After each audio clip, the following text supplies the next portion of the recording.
আমাৰ ক্ষমা আমাৰ অন্তৰ্নিহিত হবে না, ওই ক্ষমা দাঁড়িয়ে কৰবো না, আপনাৰ কৰোনা সহযোগিতা থাকবে। কৃষ্ণ কৃষ্ণ কৃষ্ণ কৃষ্ণ মাধৱ মাধৱ জয় গুৰু শংকৰ। জয় জয়তে আমাৰ এতিয়ালৰ পৰম পূজ্যবাদ পুণ্যশ্লোক দেউতাৰ চৰণলৈ পুৱাৰ ভক্তি ভৰা সেৱা ভাগি আমি আগবঢ়ালোঁ। আৰু এই অনুষ্ঠানত অৱগাবহন কৰি থকা আমাৰ অতিকৈ শ্ৰদ্ধাৰ বয়োজ্যেষ্ঠ বাপ বসন্ত ডেকা বাপজনাৰ চৰণলৈ পুৱাৰ ভক্তি ভৰা সেৱা ভাগি আগবঢ়াইছোঁ। অনুষ্ঠানটিৰ মুখ্য পৰিচালক শ্ৰদ্ধাৰ হাতীমূৰীয়া বাপজনাৰ চৰণলৈ আমাৰ ভক্তি ভৰা সেৱা আগবঢ়াইছোঁ। আজি অনুষ্ঠানটি পৰিচালনা কৰি লৈ যোৱা দিল্লীৰ দাস আইগৰাকীৰ চৰণলৈ, গীতা দাস আইগৰাকীৰ চৰণলৈ আমি সেৱা ভাগি আগবঢ়োৱাৰ লগতে আজি ইমান সুন্দৰকৈ আমাক ঈশ্বৰ নিৰ্ণয়ৰ মাহাত্ম্যৰ কিছু পদাংশ আমাৰ ভক্তি মাতৃ লক্ষীমাই বৰা এগৰাকীয়ে বৰ সুন্দৰকৈ আমাক শ্ৰৱণানন্দ কৰিছে, লগতে তেখেতে অতি সুন্দৰকৈ নিৰলসভাৱে আমাক বিশ্লেষণ কৰিছে, সৰলীকৰণ কৰি আমাক উপকৃত কৰিছে। তেখেতৰ চৰণলৈ আমাৰ ভক্তি ভৰা সেৱা ভাগি আগবঢ়াইছোঁ। আৰু লগতে আজি সত্ৰ সমাজত উপস্থিত হৈ থকা সমূহ আই বাপ বান্ধৱৰ চৰণত পুৱাৰ ভক্তি ভৰা সেৱা ভাগি আগবঢ়াইছোঁ। হয়, আজি আমি কিছু কথাহে সংযোগ কৰি দিম। বৰ সুন্দৰকৈ আইগৰাকী ইতিমধ্যে কৈয়ে গৈছে। এতিয়া আজি আমি ব্ৰহ্মমোহন লীলাৰ অংশখিনিয়ে গুৰুজনে আনিছে ভাগৱতৰ, আৰু সেইখিনি আমি সকলোৱে গম পাইছোঁ। এতিয়া ইয়াত ব্ৰহ্মাই ভগৱন্তক কি বুলি কৈছে? কৃষ্ণকহে সত্য কৰি ব্ৰহ্ম নিৰূপন্ত, তুমিহে মাত্ৰ সত্য আত্মা এক। ব্ৰহ্মাই কৃষ্ণকেই পৰম সত্য ব্ৰহ্ম বুলি নিৰূপণ কৰিছে। অৰ্থাৎ কৃষ্ণ কোনো সাধাৰণ মানৱ নহয়, তেওঁ পৰম ঈশ্বৰ, পৰমেশ্বৰ, আৰু তেওঁৱেই একমাত্ৰ চিৰন্তন সত্যস্বৰূপ আত্মা। তোমাৰ বাহিৰে ভগৱন্তক কৈছে যে তেখেতৰ বাহিৰে, কৃষ্ণ গোসাঁইৰ বাহিৰে স্বতন্ত্ৰভাৱে আন কোনো চিৰস্থায়ী সত্য নাই, পৰম সত্য ভগৱান।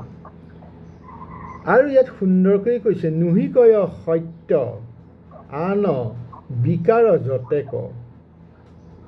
এই জগতত যিমান বস্তু আছে এই সকলোবিলাকে পৰিৱৰ্তনশীল। বিকাৰ মানে পৰিৱৰ্তনশীল, বিকাৰযুক্ত বুলি কয়, একে অৱস্থাত নাথাকে।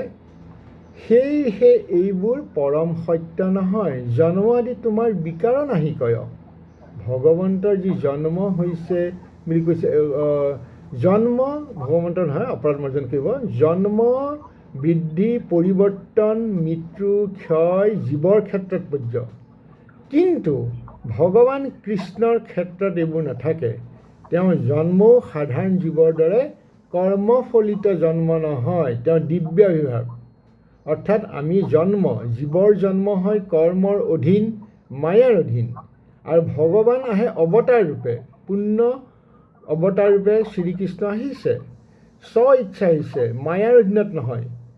আৰু সেইকাৰণে ব্ৰহ্মাই এই কথাটো আমাক বুজাইছে যে গকুলত জন্ম লোৱা দেখা পোৱা যায় যদিও, বা দেখা যায় যদিও সেই জন্ম সাধাৰণ জন্ম নহয়, সেই জন্ম ৰহিত অজ অব্যয় চিৰন্তন সত্য।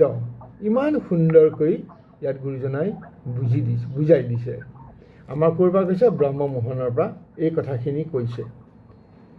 আৰু ইয়াত বৰ সুন্দৰকৈ কৈছে যে ভগৱন্তৰ ৰূপ বা নিৰ্ণয় বৰ্ণনা কৰিছে। যিহেতু তুমি সি পুণ্য সদা সুখময়, অক্ষয় ঐশ্চিত্য তুমি যিহেতু নিশ্চয়, এতেকে তোমালৈ বৃদ্ধি পৰিমাণ নাই।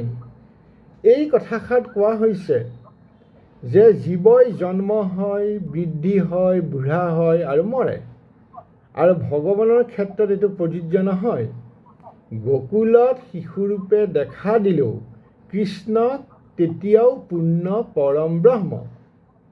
তেওঁৰ শিশুৰূপ, কিশোৰূপ, যুৱৰূপ সকলো ৰূপেই সমানভাৱে পূৰ্ণ দিব্য। সেই ভগৱন্তক ব্ৰহ্মাই স্বীকাৰ কৰিছে যে হে কৃষ্ণ, তুমি আদিপুৰুষ, চিৰন্তন, পূৰ্ণ, আনন্দময় আৰু অবিকাৰী, পৰিৱৰ্তনশীল নহয়। তোমাৰ জন্ম, বৃদ্ধি, ক্ষয় নাই, অক্ষয়। তুমি সদায় পৰম সত্য, তুমি সদায় সত্য। আৰু এইখিনিতে আমি অকণমান বৃহৎ আৰণ্যক উপনিষদ বা ঈশোপনিষদৰ যি মন্ত্ৰ, সেই মন্ত্ৰৰ কথাখিনি ইয়াত মিলি গৈছে। তাত কোৱা হৈছে, তাত শান্তি মন্ত্ৰ এটা আছে, পুণ্যমদঃ পুণ্যং মিদং পুণ্যাৎ পুণ্যমুদচ্যতে পুণ্যস্য পুণ্যমাদেয় পুণ্যভেৱাৱশ্যতে। অৰ্থাৎ কথা হৈছে ভগৱান পুণ্য, ভগৱানৰ অসীম শক্তি কেনেকুৱা পুণ্যমদ, সেই পৰম ব্ৰহ্ম ভগৱান পুণ্য। পুণ্যমিদম জগতটো পুণ্য, কাৰণ ই পুণ্য ঈশ্বৰৰ শক্তি প্ৰকাশ। পুণ্যাৎ পুণ্যমুচ্যতে, পুণ্য ভগৱানৰ পৰাই এই বিশ্বব্ৰহ্মাণ্ডৰ প্ৰকাশ ঘটিলে, কিন্তু তেওঁৰ পুণ্যতাত কোনো হানি নহ'ল। এই কথাখিনি কৈছে কি যে ভগৱন্তৰ কোনো ক্ষয় বা বৃদ্ধি নহয়, ভগৱান এটা হৈ থাকে। যেনেকৈ আমি চাকি এগছ জ্বলালোঁ, চাকি গছৰ পৰা আমি সেই চাকি বা হেজাৰ চাকি জ্বলাব পাৰোঁ, কিন্তু মূল চাকিগৰাকী পোহৰ কমি যায় জানো? নাযায়। অৰ্থাৎ ভগৱান তেনেকেই পুণ্য, তেওঁৰ সৃষ্টি পুণ্য, সেই পুণ্যৰ পৰা পুণ্য প্ৰকাশ হ'লেও তেওঁ চিৰদিন পুণ্যই হৈ থাকে। গতিকে তোমাৰ ভগৱন্তৰ কোনো বৃদ্ধি ক্ষয় নাই, এতেকে তোমাৰো বৃদ্ধি পৰিমাণ নাই, নাহি ক্ষয় বিনাশ তোমাৰো সৰ্বদাই। কেতিয়াও তোমাৰ সদায় একেই থাকিব। এই কথাষাৰ বৰ সুন্দৰকৈ ইয়াত ব্ৰহ্মাই ভগৱন্তক স্তুতি কৰোঁতে কৰিছে। ইয়াৰ পাছত আৰু সুন্দৰকৈ বুজাই দিছে, দেশ কালে তোমাৰ নাহিকে পৰিচ্ছেদ, বস্তু পৰিচ্ছেদ প্ৰভু নকৰে তোমাক, যিহেতু সদয় তুমি জানা নিশ্চয় আকৌ, এতেকেহে তুমি পুণ্য আন নাহি কেৱ। ইমান সুন্দৰকৈ বুজাই দিছে ভগৱন্তক, যে ভগৱন্তৰ কেনেকুৱা, কেনেধৰণে আছে। এই সকলো ক্ষেত্ৰত দেশ কালে তোমাৰ নাহিকে পৰিচ্ছেদ, তোমাৰ স্বৰূপত কোনো ভেদ নাই, এই আমি গম পালোৱেই। আৰু পৰিচ্ছেদ বুলি ক'লে আমি কি বুজি পাওঁ? পৰিচ্ছেদ বুলি ক'লে আমি তিনিটা কথা বুজি পাওঁ।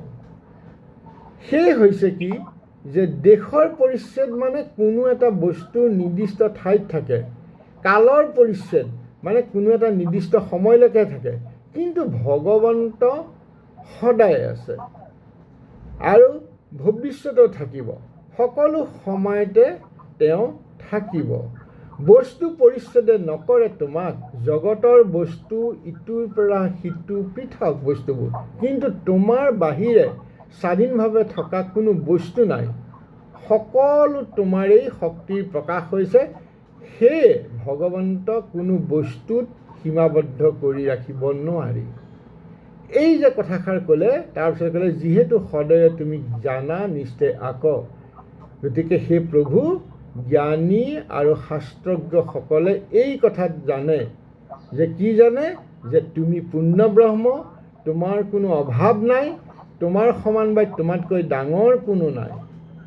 গতিকে তুমি কোনো সীমাৰ ভিতৰত নথকা অনন্ত সত্তা, তোমাৰ সীমা অনন্ত সত্তাত তুমি দেশেৰে সীমাবদ্ধ নোহোৱা, কালেৰে সীমাবদ্ধ নোহোৱা, আনকি বস্তুৱেও তোমাক পৃথক বা সীমিত কৰিব নোৱাৰে। তিনিটা ধৰণে সেই বস্তু পৰিচ্ছেদ। সেয়েহে তুমিয়েই সেই পূৰ্ণ পৰম ব্ৰহ্ম, যাৰ সমান কোনো একো নাই। যিটো উপনিষদ কৈছে একমৱা দ্বিতীয়কম, একে দ্বিতীয় পূৰ্ণ নাই, এটাই। সেইটো চান্দোগ্য উপনিষদত আছিলে, য'ত উদ্দালকক চেতুকেতুৱে কৈছিলে, উদ্দালক চেতুকেতুক কৈছিলে যে এটা অদ্বিতীয়, যে তোমাৰ সমান কোনো নাই, তেওঁৰ ওপৰত কোনো নাই, তেওঁৰ দৰে স্বাধীনতা দ্বিতীয়তা কোনো নাই। অৰ্থাৎ আমি এনেকৈ ক'ব পাৰোঁ, উদাহৰণস্বৰূপে সূৰ্য আৰু সূৰ্যৰ পোহৰ, জুই আৰু জুইৰ তাপ। এতিয়া তাপটো জুই হয় নে নহয়? তাপ জুই নহয়, কিন্তু সি জুই বাহিৰতো নাযায়। জুই নহ'লে তাপ হ'ব নোৱাৰে। পোহৰটো সূৰ্য নেকি? নহয়, কিন্তু সূৰ্য থাকিলেহে পোহৰ হয়।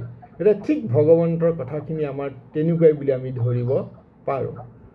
আৰু এই ক্ষেত্ৰত ব্ৰহ্মাই কৈছে যে মই যাক গোপাল বালক বুলি ভাবিছিলোঁ, সেইজন গোপাল বালক সাধাৰণ বালক নহয়, তেওঁৱেই একমা বা দ্বিতীয়কম, তেওঁৱেই পৰম সত্য। আৰু কৃষ্ণৰ পৰাই সকলো উৎপত্তি হৈছে, কৃষ্ণতেই সকলোৰে অৱস্থিত, আৰু কৃষ্ণতেই সকলো লয় যায়। তুমি সেই অনন্ত দেশে কালে বস্তুত সীমাবদ্ধ নোহোৱা পূৰ্ণ অদ্বিতীয়। এয়া ভগৱন্তৰ স্বৰূপ কথা আমাক সুন্দৰকৈ বুজাই দিছে।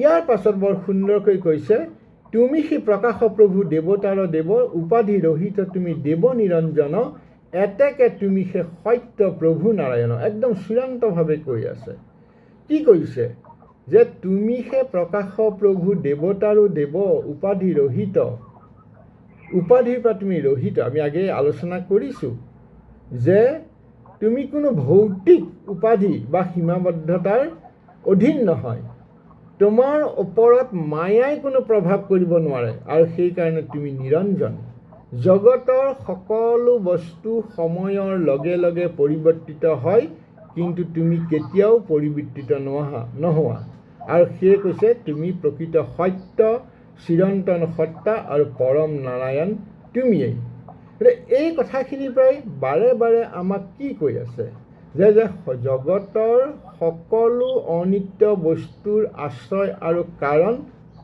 তেওঁ মানে ভগৱন্ত সেইবাবে ব্ৰহ্মাই নিজৰ অহংকাৰ ত্যাগ কৰি স্বীকাৰ কৰিছে তেওঁ কৈছে যে মই সৃষ্টিকৰ্তা বুলি গৰ্ব কৰিছিলোঁ কিন্তু প্ৰকৃততে মই প্ৰকৃত সৃষ্টিৰ উৎস পৰম সত্য আৰু দেৱতাৰ একমাত্ৰ নহয় এই কথাখিনিয়ে ঈশ্বৰ তত্ত্বটোহে নিৰ্ণয় কৰিলে আৰু সুন্দৰকৈ কৈছে যে পৰমাত্মাৰ জ্ঞান হ'ল যদি অজ্ঞানীৰূপে বন্ধন দূৰ হয় বৰ সুন্দৰকৈ ইয়াত গুৰুজনাই কৈছে কিন্তু পৰমাত্মা জ্ঞানতে অজ্ঞান নিবৃত্ত আত্মাৰ স্বৰূপ জ্ঞান কিসক লাগয় এতিয়া প্ৰশ্ন হয় যে পৰমাত্মাৰ জ্ঞান হ'লে যদি অজ্ঞানৰূপী বন্ধন দূৰ হয় তেনেহ'লে আত্মাৰ স্বৰূপ জ্ঞানৰ আৱশ্যকতা কি আৰু ব্ৰহ্মাই সেইটো উত্তৰ দিছে কি বুলি দিছে হেন যদি বোলা শুনা ইহাৰ উত্তৰ ভৈলা পৰ বুদ্ধি আত্মা অভ্যাসত যাৰ তাকে দূৰ কৰিবাক কৈল ইটো জ্ঞান নাহি অজ্ঞ দেখা ইটো লোকৰ সমান অৰ্থাৎ ব্যৱহাৰিক ক্ষেত্ৰত আত্মজ্ঞান অভ্যাস কৰিবলৈ যাওঁতে বিচাৰৰ হিনদেৰি হয় অৰ্থাৎ আপোন পৰ ভেদ হয় আৰু এনে ভাৱ দূৰ কৰিবলৈ আত্মাৰ স্বৰূপ জ্ঞানৰ প্ৰয়োজন আৰু আত্মাৰ স্বৰূপ জ্ঞান কেতিয়া হ'ব যেতিয়া আমি বুজি পাম কি বুজি পাম যে অজ্ঞানীসকলে যিটো নুবুজে তেওঁলোকে বুজে কি যে জড়ৰ শৰীৰটোকে আত্মা জ্ঞান কৰে আৰু তেওঁলোকে বুজি নাপায় প্ৰকৃত আত্মা কি এই যে আত্মা কি বুজি নাপায় আৰু ঘূৰি ফুৰে জড় শৰীৰটোক লৈ ঘূৰি ফুৰিছে যে এইটোৱে আত্মা ইয়াতেই আছে গতিকে সেইটোৰ লগত তুলনা কৰা হৈছে যে আমি ঘৰতে বস্তু আছে আমি বিচাৰি পোৱা নাই কিন্তু গোটেই পৃথিৱীখন চলাত কৰি ফুৰিছোঁ এনেকুৱা ধৰণেৰে আমাক ব্ৰহ্মাই বুজাই দিছে যে আমাৰ হৃদয়ত থকা আত্মজ্ঞান আমি চাব লাগিব আৰু সেইটো বিচাৰিবলৈ যাওঁতে আমি ভেদভাৱ দূৰ কৰিব লাগিব অৰ্থাৎ আমি পৰম ব্ৰহ্ম ভগৱন্তক সম্পূৰ্ণৰূপে আত্মসমৰ্পণ কৰিবই লাগিব তাৰ বাহিৰে আৰু কোনো আমাৰ উপায় নাই এই কথাখিনিকে বৰ সুন্দৰকৈ বুজাই দিছে আৰু ইয়াত এটা কথা বৰ সুন্দৰকৈ আমাৰ হেৰিত লাগিছে সেই ভাবি হৈছে কি হাতে যেন পাৱে কৰি কৈলো যেন জ্ঞান তথাপিতো প্ৰভুদেৱ শুনা বিদ্যমান তোমাৰ চৰণ দুই পংকজ বিশেষ তাৰ এক দেশে প্ৰসাদৰ এক লেখ এই হাতে যেন পাৱে কৰি কৈলা যেন জ্ঞান এতিয়া কৰি মানে আমাক কি কৈছে যে এজন দুখীয়া মানুহে ধনী নোহোৱা মানুহে দৰিদ্ৰ মানুহে যদি হাততে মূল্যৱান ধন বা কৰি পালে নিজকে ধনী বুলি ভাবে তেনেদৰে ব্ৰহ্মাই কৈছে ময়ো কিছু আধ্যাত্মিক জ্ঞান লাভ কৰি নিজকে জ্ঞানী বুলি ভাবিছোঁ তথাপিতো প্ৰভুদেৱ শুনা বিদ্যমান তথাপি হে ভগৱন্ত সেয়া স্বত্তেও আপোনাৰ মহিমা শক্তি আৰু স্বৰূপৰ বিষয়ে এতিয়াও অসীম ৰহস্য বিদ্যমান মই সম্পূৰ্ণৰূপে বুজিব পৰা নাই তোমাৰ চৰণ দুই পংকজ বিশেষ তোমাৰ দুইখন চৰণ পদ্মৰ দৰে পবিত্ৰ আৰু অতিশয় মহিমাময় তাৰ এক দেশে প্ৰসাদৰ এক লেখ সেই চৰণ পদ্মৰ কৃপাৰ কেৱল অলপ অংশ একমাত্ৰ এক লেখ লাভ কৰিলেও জীৱই ভগৱানৰ তত্ত্ব কিছুমান পৰিমাণে উপলব্ধি কৰিব পাৰে আৰু ইমান বিনয়ে কৈছে যে মই যিমানেই জ্ঞান লাভ নকৰোঁ কিয় কেৱল জ্ঞানৰ দ্বাৰা ভগৱানক সম্পূৰ্ণৰূপে জনা নাযায় ভগৱানৰ কৃপা অবিহনে তেওঁৰ স্বৰূপ উপলব্ধি কৰা সম্ভৱ নহয় অৰ্থাৎ ভক্তি আৰু কৃপা জ্ঞানতকৈ অধিক গুৰুত্বপূৰ্ণ। জ্ঞান হ'ব পাৰে, জ্ঞান হ'লে নহ'ব, তেওঁৰ ভকতি থাকিব লাগিব, আৰু ভকতি থাকিবলৈ হ'লেহে ভগৱন্তই কৃপা কৰিব। গতিকে ভগৱানৰ চৰণত অলপ কৃপাই জীৱক সঠিক জ্ঞান আৰু ভগৱত দৰ্শনৰ কাৰণে আগবঢ়াই লৈ যায়। তাৰ বাহিৰে যদি জ্ঞান হয় কিন্তু তেওঁৰ যদি ভকতি নাথাকে, যদি কৃপা নকৰে, তেতিয়া নহ'ব। আমি সেই উদ্দালকে শ্বেতকেতুক নিজৰ পুত্ৰক কি কৰিছিলে, আমি যিটো আগতে একম দ্বিতীয় কৰ্মত পাইছোঁ যে শ্বেতকেতুৱে উদাহৰণটো সেইটোৱে ক'ব পাৰি যে তেওঁ জ্ঞান ল'বৰ কাৰণে পঠিয়াই দিলে। তেওঁ কি হ'ল, জ্ঞান লৈ তেওঁ ভাবিলে যে মই সকলো জ্ঞান লৈছোঁ, তেওঁ অহংকাৰ হৈছিলে। যেতিয়া আহিলে তাৰ বাপেকে উদ্দালকে সুধিছিলে যে তুমি এনে জ্ঞান লাভ কৰিছানে যাৰ দ্বাৰা এটা বস্তু জানিলে সকলো জানিব পাৰি? সেই প্ৰশ্নটোৰ উত্তৰটো শ্বেতকেতুৱে দিব নোৱাৰিলে। তেতিয়া উদ্দালকে ব্ৰহ্মতত্ত্ব শিক্ষা দিছিলে, সদেৱ সৌম্য বুলি কৈছে। তেতিয়া এই যে ক'লে যে তেওঁ উদ্দালকক ক'লে যে এই জগতৰ সৃষ্টি হোৱাৰ আগতে কেৱল সৎ পৰম সত্যহে আছিল, দ্বিতীয় কোনো নাছিল। এনেকৈ ধৰণে তেওঁ বুজাইছিলে যে মাটিৰ সকলো পাত্ৰবিলাক মাটিৰে বুলি জানো, যেনেকৈ সোণৰ অলংকাৰবিলাক বেলেগ বেলেগ নাম কৰে, যেনেকৈ বীজৰ ভিতৰতে গোটেই গছৰ শক্তিটো জমা হৈ থাকে, এনেকুৱা অনেক সত্য উদাহৰণ দি শ্বেতকেতুক কৈছিলে যে তই সেই সত্যৰ সম্পৰ্কযুক্ত হ, পৰম সত্য হয়তো বুজি পা। এই ধৰণে কথা। তেওঁ জ্ঞান হৈছিলে কিন্তু তেওঁৰ ভকতি নাছিলে, আৰু ভকতি নথকাৰ কাৰণে কৃপা পোৱা নাছিলে। সেইকাৰণে ইয়াতো ব্ৰহ্মাই আমাক বুজাইছে যে জ্ঞান হ'ব পাৰে। আমাক দেউতাই বৰ সুন্দৰকৈ কয় যে আমি শাস্ত্ৰ পঢ়ি শেষ কৰিলোঁ, মুখস্থ হ'ল, ভাগৱত কীৰ্তন পঢ়িলোঁ, কিন্তু কি কৰিলোঁ? পৰীক্ষিতে শুকৰ ওচৰত 7 দিন পঢ়িয়ে ব্ৰহ্মজ্ঞান পাইছিলে। আমি হেজাৰ হেজাৰ পঢ়িও আমি ব্ৰহ্মজ্ঞান লাভ কৰিব পৰা নাই। এইটো কাৰণে আমাৰ জ্ঞান হৈছে, বুজিছোঁ, কিন্তু আমি ভকতি আচল হোৱা নাই, আৰু নোহোৱাৰ কাৰণে আমি কৃপা পোৱা নাই। এই কথাখিনি ইয়াত সুন্দৰকৈ আজি বুজাইছে। আমাৰ সেইখিনি কথাকে আমি বুজি পাই অকণমান আপোনালোকৰ আগত কিছু সংযোগ কৰি দিলোঁ, আৰু আইগৰাকীয়ে বৰ সুন্দৰকৈ পদে পদে বুজাই দিছে। গতিকে আমি কি ক'ম, বৰ সুন্দৰকৈ কৈছে। আৰু এতেকে ভকতিকে শ্ৰেষ্ঠ কহিলোক সাৰ, ভকতিকে হেতু প্ৰভূত তোমাৰ কৃপাৰ, গুৰুজনাই কৈছে। সেই কৈয়ে তেওঁ ব্ৰহ্মাৰ বচন সামৰি থৈছে। এতিয়া আমি এইখিনিকে আজি আপোনালোকৰ চৰণলৈ আগবঢ়ালোঁ। হয়, আমি কথনে মথনে অনেক ধৰণৰ ভুল ত্ৰুটি হৈছে, নোহোৱাকৈ থকা নাই। তাৰ ফলত হ'ব পৰা অপৰাধখিনি মাৰ্জনা বিচাৰিলোঁ। কৃষ্ণ অপৰাধ বিনাশন তজু নাম নাৰায়ণ, জানি নামে পখিলো শৰণে, আনগতি নাহিকে মৰণে, অপৰাধ ক্ষমা কৰি তুমি দয়াশীল হৰি, মোক ৰক্ষা কৰি চৰণে, মোক ৰক্ষা কৰি চৰণে। কৃষ্ণ কৃষ্ণ মাধৱ মাধৱ, জয় গুৰু শংকৰ।